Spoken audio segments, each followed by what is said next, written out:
Magandang araw mga kaklase, magandang araw mga magulang, magandang araw Guro Juliet.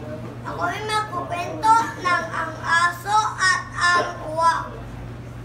Ang aso at ang uwak. May isang ibong uwak na nakakita ng karne na nakabilad sa araw. Kinakain niya ito at lumipad ng malayo. Baka, baka, baka.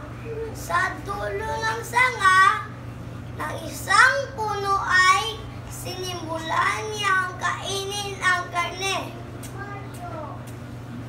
Ngunit narinig niya ang malakas na boses ng isang aso na nagsabing, sa lahat ng ibon, ang uwak ang pinakamagaling, walang kakumpara. Natuwa ang uwak at binukas ang bibig para humalakhak. Ha ha ha ha. Ang nangyari ay nalaglag ang karne mula sa kanyang bibig. Nahulog ito sa lupa kung saan kaagad sinunggaban ng aso.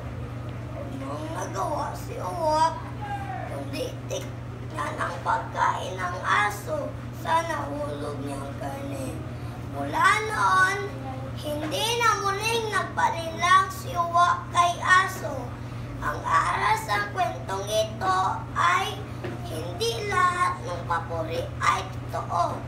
Maaaring ginagamit lamang ito ng iba para maisahan ka. Ang aso at ang uwak.